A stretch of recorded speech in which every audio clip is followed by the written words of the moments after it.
નમસ્કાર વિદ્યાર્થી મિત્રો, આજે આપણે આ વિડીયોમાં તારીખ 14 સપ્ટેમ્બરના રોજ લેવાનાર એકમ કસોટી અંતર્ગત ધોરણ 6માં જે સામાજિક વિજ્ઞાનનું પેપર છે એ પેપરના અભ્યાસ માટેની મોસ્ટ આઈએમપી પ્રશ્ન બેંકનું સંપૂર્ણ સોલ્યુશન કરવાનું છે। પ્રશ્ન નંબર 1માં આપેલું છે યોગ્ય વિકલ્પ પસંદ કરીને ઉત્તર લખો કોઈ પણ 5। નીચે પૈકી કયો પ્રાચીન ઇતિહાસ જાણવા માટેનો સ્ત્રોત નથી? તો જવાબ આવશે વાહનો। નીચેનામાંથી કયા લખાણો લાંબા સમય સુધી ટકી રહે છે? તો જવાબ આવશે અભિલેખો। પ્રાચીન સમયમાં માનવી શેના ઉપર લખાણ કરતો હતો? તો જવાબ આવશે ભુજ વૃક્ષની આંતરછાલ ઉપર। ભારતનામ આપણને કયા વેદમાંથી જાણવા મળે છે? તો ઋગ્વેદમાંથી। ધાતુ અને પથ્થરો પર લખેલા અને કોતરેલા લેખોને શું કહેવામાં આવે છે? તો અભિલેખો કહેવામાં આવે છે। નંબર 6, ગુજરાતમાં સમ્રાટ અશોકનો શિલાલેખ ક્યાં આવેલો છે? તો જૂનાગઢમાં આવેલો છે। કયા ધર્મના સ્થાપકના જન્મ વર્ષને દુનિયાના સમય સાથે જોડવામાં આવે છે? તો ઈસુ ખ્રિસ્તના જન્મને સમય સાથે જોડવામાં આવે છે। કયા વેદમાંથી આપણને ભારત નામ જાણવા મળ્યું? તો ઋગ્વેદમાંથી। તાંબાના પત્ર ઉપર કોતરીને લખવામાં આવતા લખાણને શું કહેવાય? તો તાંબાનું પત્ર છે તો જવાબ આવશે તામ્રપત્ર। જવાબ આવશે ડી, ભોજપત્ર નહીં આવે। હિમાલયમાં થતા કયા વૃક્ષોની પાતળી આંતરછાલ ઉપર હસ્તપ્રતો લખવામાં આવતા? તો ભુર્જ નામના વૃક્ષ ઉપર। પ્રશ્ન નંબર 2માં આપણને પૂછાયેલું છે નીચે આપેલી ખાલી જગ્યાઓ પૂરો, કોઈ પણ 5 ખાલી જગ્યા આપણને શિક્ષક દ્વારા લખાવવામાં આવશે।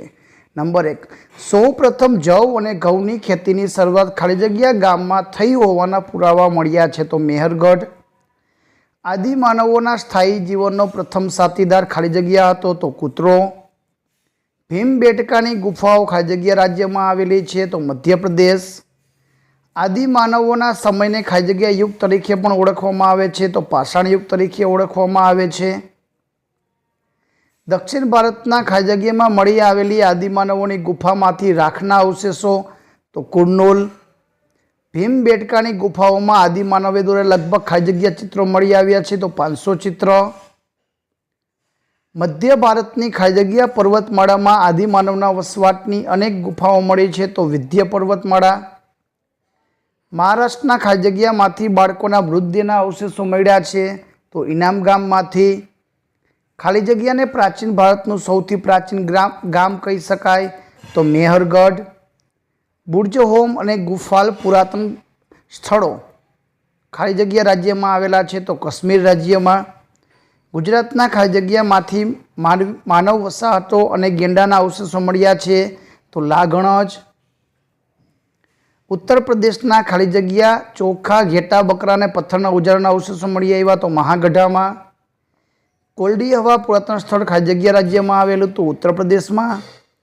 મધ્ય ભારતમાં ખાલી જગ્યા પર્વતમાળામાં કુદરતી ગુફાઓ? તો વિંધ્ય પર્વતમાળામાં। પ્રશ્ન નંબર 3માં આપણે આપેલું છે એક વાક્યમાં જવાબ લખો। કયા ગ્રહને પાઘડીયો ગ્રહ તરીકે ઓળખવામાં આવે છે? શા માટે? તો શનિ ગ્રહને પાઘડીયો ગ્રહ કહે છે કેમ કે શનિની આસપાસ વીંટી આકારના નીલ રંગના 3 તેજસ્વી વલયો આવેલા છે। આ વલયો માથા પર પહેરી પાઘડી જેવા લાગતા હોવાથી તેને પાઘડીયો ગ્રહ કહે છે। વિદ્યાર્થી મિત્રો, અમુક શબ્દની ભૂલ છે એ તમે અહીં સુધારી લેજો અને એ રીતની તૈયારી કરજો। જાણીતા નક્ષત્રોની સંખ્યા કુલ 27 છે। સૂર્યની સૌથી નજીકનો ગ્રહ બુધ છે।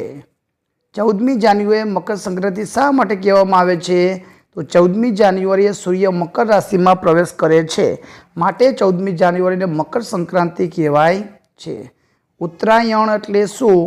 ઉત્તરાયણ એટલે 22 ડિસેમ્બરથી સૂર્યના સીધા કિરણો ઉત્તર તરફ એટલે કે વિષુવવૃત્ત તરફ પડવાનું શરૂ થાય છે, જેને ઉત્તરાયણ કહેવાય છે। ઉત્તરાયણ 22મી ડિસેમ્બરે થાય છે। પૃથ્વીની ગતિઓ કેટલી છે? પૃથ્વીની 2 ગતિઓ છે, પરિભ્રમણ, પરિક્રમણ। 180 અંશ રેખાંશ વૃત્ત કયા નામે ઓળખાય છે? તો આંતરરાષ્ટ્રીય દિનાંતર રેખા નામે ઓળખાય છે। શનિને કેટલા ઉપગ્રહ છે? શનિને 62 કરતાં વધારે ઉપગ્રહો છે। શનિ કયા 2 ગ્રહોની વચ્ચે આવેલો છે? શનિ ગુરુ અને યુરેનસની વચ્ચે આવેલો છે. અહીંયા યુરેનસ સુધારી લેજો. સૌર પરિવારના કયા ગ્રહોને પૃથ્વી પરથી નળી આંખે જોઈ શકાય છે? તો સૌર પરિવારના મંગળ, બુધ, ગુરુ, શુક્ર અને શનિ આ ગ્રહોને પૃથ્વી પરથી નળી આંખે જોઈ શકાય છે. 11મો પ્રશ્ન, સૌર પરિવાર સૌરમંડળમાં કોનો કોનો સમાવેશ થાય? તો ગ્રહો, ઉપગ્રહો, લઘુગ્રહો, ધૂમકેતુ અને ઉલ્કાનો સમાવેશ થાય. પૃથ્વી પરની ઋતુઓ કેટલી છે? 3 ઋતુઓ, શિયાળો, ઉનાળો અને ચોમાસું. વિદ્યાર્થી મિત્રો, ત્રીજી રીતિ ચોમાસું છે ઋતુ, એ તમે ઉમેરી દેજો. મુખ્ય 2 ઋતુઓ છે, આપણે 3 ઋતુઓ, શિયાળો, ઉનાળો અને ચોમાસું. પૃથ્વીની વાર્ષિક ગતિ કોને કહેવાય છે? તો પૃથ્વી સૂર્યની આસપાસ 365 દિવસ અને 6 કલાકમાં એક પરિક્રમા પૂર્ણ કરે છે. તો તેને પૃથ્વીને આ પરિક્રમણ ગતિને વાર્ષિક ગતિ એટલે કે 365 દિવસ અને 6 કલાક એક આંટો પૂર્ણ કરતા લાગે છે. પૃથ્વીની દૈનિક ગતિ કોને કહેવાય છે? તો પૃથ્વી પોતાની ધરી પર પશ્ચિમથી પૂર્વમાં 24 કલાકમાં એક આંટો પૂર્ણ કરે છે. એને પૃથ્વીની આ પરિભ્રમણની ગતિને દૈનિક ગતિ કહેવાય છે. સૂર્યને સજીવોના પાલક તરીકે સાથે ઓળખવામાં આવે છે. તો પૃથ્વી પરની સમગ્ર જીવસૃષ્ટિનું જીવન સૂર્યની ઉર્જા શક્તિ ઉપર આધારિત છે. આથી સૂર્યને સજીવોના પાલક તરીકે ઓળખવામાં આવે છે.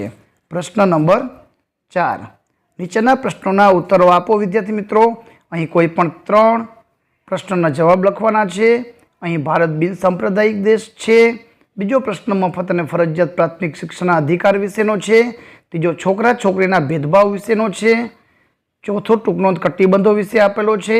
અને 5મો આંતરરાષ્ટ્રીય દિનાંતર રેખાઓ વાકી ચૂકી સૂર્યને સજીવોનું પાલક કહેવાય છે. આ પ્રશ્નનું સોલ્યુશન આપણે ભાગ નંબર 2માં કરશું. જો તમે અમારી ચેનલ ઉપર નવા હોય તો ચેનલને સબસ્ક્રાઈબ કરી લેજો, જેથી કરીને નવા વિડીયો તમને ઝડપથી મળી શકે. પ્રશ્ન નંબર 5માં આપેલું છે, આપેલા નકશામાં નીચેના સ્થાન દર્શાવો. કોઈ પણ 4 માર્કમાં કોઈ પણ 1. અહીં પૃથ્વીના ગોળા, એના ઉપર કટિબંધ દર્શાવવાના છે. અને પૃથ્વીનું અહીંયા ગોળો છે, એની ઉપર અક્ષાંશ વૃત્તો બધા દર્શાવવાના છે. તો વિદ્યાર્થી મિત્રો, આ બધાય છે બંને ચિત્રનો અભ્યાસ કરી લેજો. આપણે ભાગ નંબર 2માં સંપૂર્ણ સમજૂતી સાથે અભ્યાસ કરશું. વિડીયો ગમે તો લાઈક કરજો, અમારી ચેનલને સબસ્ક્રાઈબ કરજો. આભાર, ધન્યવાદ.